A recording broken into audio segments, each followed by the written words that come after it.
house. Sorry, I'm a host. But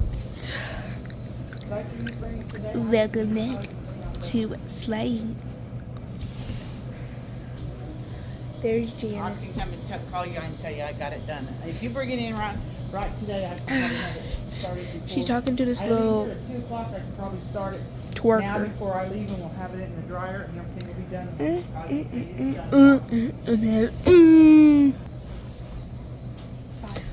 Oh, hi guys. It's been a while since we've been on. Excuse me. I just wanted to catch up with you all and let you know that since the last time you seen me, we had a fire in the laundromat. I'll kind of show you a little tour of it, but 2 of our machines caught on fire here, and my boss had to close down the laundromat for a little while. You can see inside where it burned. It was a pretty good fire, so she had to close down for about 3 weeks, and so that's what's going on in our laundromat now. Other than that, we might close for good. We don't know yet what's going to happen, but by the end of this month we may, and we may not. But also, my boss has another laundromat.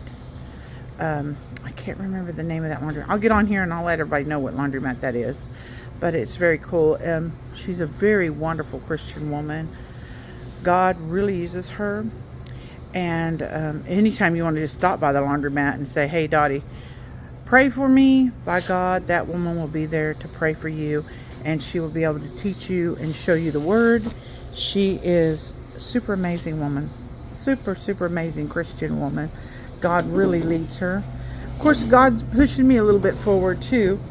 Like, I can tell you a couple of stories. Since I started the laundromat, I started working for a Dottie chick. I did not want to come to work. That was the thing about me. I didn't want to work. My husband was retiring in a couple of years, and so when I got hired here, now it's only a year and a half, but when I got here and I started working, I just did not want to go to work. Number one, I want to do some painting at my house and rebuilding some shelves and doing some things that need to be done at my house, but God told me to go around the corner and ask this lady for a job. I didn't even know if there was a lady working at the laundromat or who there was, but I decided to go ahead and come around here. I actually passed up the laundromat first, and I was arguing with God, going, no, God, I really don't want to do this. And God said, turn back around and go ask that lady for a job. The truth was, I didn't know if there was a man, a lady, or what. God just said there was a lady. So I did come in, and it was raining that day, and then I went to the counter and I said, ma'am, I said, God asked me to tell you that I get an application and get a job from you. And she said, God did that? Yeah, God did it. And she said, well, you're hired immediately. Here's your application. And I filled out the application and I went straight to work. I did not want to do it, but I did it anyways. And I came in and I went to work. And a few months after I started working here, my boss got shingles. She was very sick. She couldn't really run the laundromat, so I had to stand in the gap for her, that's what God wanted me to do, was stand in the gap for Dottie Chick. And so while I was working here, I was working in the laundromat, and I was praying. Every day I came in for a month, and I prayed for the yard in the front of the laundromat was really dirty. People would throw trash there. Nobody cared. They just didn't show respect. So I would drive up to it every day and I'd say, God, I don't have the time to get out there and clean up the trash. Is there any way that you can send somebody here to help me? So I prayed that way for a month. I'd pray every day when I'd come in, and I'd say, God, I need somebody to come and clean this yard up. Well, I'm standing on one side of the laundromat, and I look out in the grass area, and there was a young woman, about 22-year-old girl, and she was picking up all the trash. And I said, God, what is going on? So I went out and I meant to ask this young woman. I said, honey, I said, do you know my boss, Dottie Chick? She said, no, I don't. I said, honey, do you go to Dottie Chick's church, this New Life? And she said, no, ma'am, I don't. I said, do you believe in Jesus? And she says, yes, I do. And I asked her, I said, what are you over here doing? Why are you picking up this? And she says, I was drawn to this area to clean up. Amazing. I said, that's God. Well, when I looked out there in the area I was praying for, was getting cleaned up by these young kids. Then I looked out a little bit further, and there's a whole field next door to where the laundromat is. So I looked out, and her husband, her brother-in-law, and her sister, or his sister, or whatever, the whole family and one little 4-year-old little boy were out there cleaning up not just the area for the laundromat, they were cleaning up the field next door too. They just was wiping it out. So the same day that went on, God really blessed us and cleaned up cleaned up the yard. It looked great. It looks beautiful, when it's cleaned up. It looks great, and a lot of people just throw stuff and don't care. So that same day, I was praying for business, that God would bring business in. My boss hadn't had a check in a while, and so I asked God to give my boss a check that she needed to be paid. She's running this laundromat. She's been sick. She needed a paycheck. Well, the whole time I've been in here, she never had a paycheck. I know that for sure. She was paying me. She's paying these other women, but she wasn't getting a paycheck for herself. So she came. A guy came in. He was a chef, and the chef came in, and he had brought 2 black bags.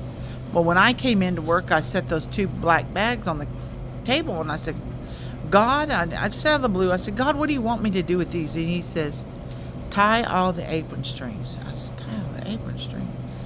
And wash these coats that are in this bags, and then slightly dry them, and then hang them up.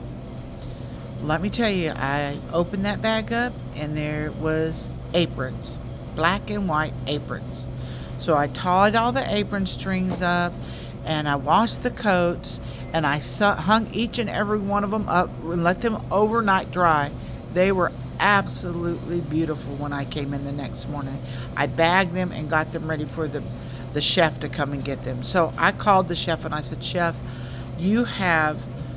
your stuff is finished, or it's all done. I said, thank you so much. And I said, when he came in, I knew it was him. I could look and see this huge, big black guy standing at the counter, and I knew that was the guy.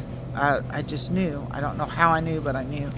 And I said, when I came back up, I was on the other side of the laundromat, and I come up toward him. I said, you're the chef, aren't you? And he goes, yeah, I'm the chef.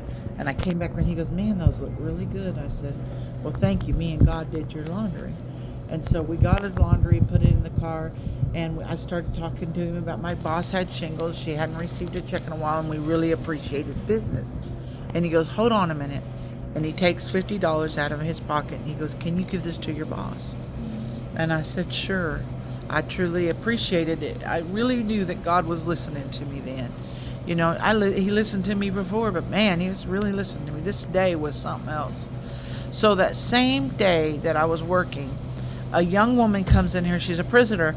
She was in prison for 2 years for something stupid. I mean, she really was. She was in prison for something stupid. And I got to know her a little bit because I had a son that went to prison, so I related to this woman very well. Well, this time she came in, she always comes in, drops her laundry off, and shoots out the door and leaves. But this time I stopped her at the door and I said, listen, I said, you got to leave me some change. I said, because I need to put your stuff in the dryer. By the time you get here, they'll either be done or they'll be close to being done. At least they'll be dry. And she said, okay, I'm going to leave you a thing of quarters. And she did. She left me her thing of quarters. So after I got that done, I got her stuff. I folded them and was ready for her to come in. And there comes the young woman with a friend this time to pick up her clothes. And she looked at me and she said, Miss Kim, I want you to meet my friend. And I do believe her name was Sarah or Cindy or something. I can't really remember. It's been a little while since that happened. So she reaches over and she says her name, and then she reaches over and grabs her by her arm. She grabs her by her arm and she says, can I tell Miss Kim what's going on? And I said, now that you said that, you're going to have to tell me what's going on. She said, Miss Kim, my friend was diagnosed with cancer and she's terminal and she's dying. It really went over my soul. I said, you know, I know a God that can heal you from head to toe.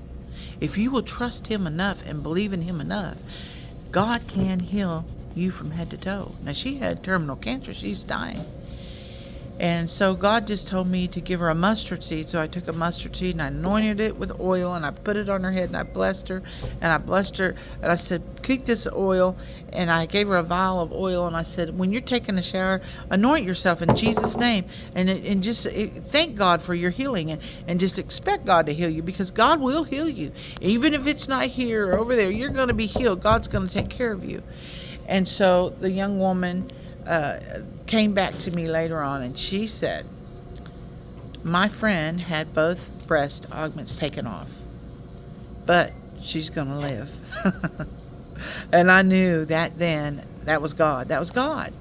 What else could it be that this young woman that was dying of cancer could live?